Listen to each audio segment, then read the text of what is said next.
Hello and welcome to Working on an Old-ish BMX Part 2. I lost the audio for this. I don't know what happened. So I'll just have to do this voiceover thing. In this part of the video I was talking about how I'd managed to... Well, let's get going with this one. I did remove the grip and I removed the brake lever, which you can see down there on my very messy floor at the moment. I'll get all of the mess sorted out as soon as possible. So I removed I loosened the seat clamp, which was unbelievably tight. I lifted the seat post up and found out that it's actually by Salt Company, which is connected to We the People bike company. Those are the parts that they've used for years now. I think Salt is We the People's own brand of parts. As you can see, the silver line up there, that's where it used to be clamped. As it is an aluminium stem, it's easily breakable. And this is a replacement seat to my belief. That is a Federal Washington seat. It's not the original plastic one. Now down to the chain. I haven't worked on that yet. It will all come in the future. The spokes are filthy, so this bike must have been stored away in a garage or something. The spokes are so loose, it's ridiculous. You can even turn the nipple pin things, nipples, you can even turn the spoke nipples by hand, so it needs a lot of work to keep the wheel true. If you don't know what true is, just had to clear my throat there, sorry about that. But keeping a wheel true means it's straight, it runs accurately. Straight, basically.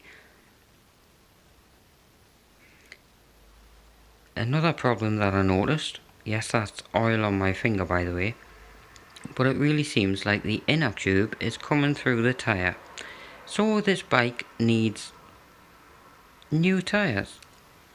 As my phone was basically taking the effing piss, I've even had to rotate the video around just so that you can see it the right way up. Anyway, this GT85, similar to WD-40, worked awesome on being able to pull the seat post out of the seat tube of the frame. It penetrated, yes I know it's a funny word, penetrated. Yeah, it sunk through in only a few seconds, and it became so much easier to lift the seat, or rather the seat post, out of the frame and see how actually long it was. I think it reaches down to about there in the frame's seat tube, so quite lengthy, but there's no reason to shorten it to lose weight on the of the bike, because of it being aluminium, or at least our American counterparts call... What am I doing, man? Our American counterparts call this stuff aluminum. Anyway, aluminium, because I'm British. It won't ditch much weight if you saw it off, if you want your seat lower down.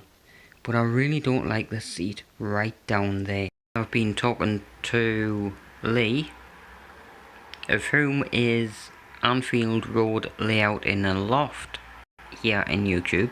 He thought this would be a Mafia bike, but it's a molded headset, and not a headset, I meant the head tube of the frame. Just couldn't figure out what this image is. Jazzcat, as his current name is, as much as I know his real name, he's not currently a content creator in YouTube, to my belief, but I talk to him fairly regularly. He thought it looked like an S. After about 3 hours in total, with Google searches and YouTube videos, I found out which bike this is. It's a Verde Prism 2011 model. Here it is in its original form. It's made in 2010, hence the thing on the bottom bracket. The imprint that shows 2010, that's when it was made, but it's the 2011 model.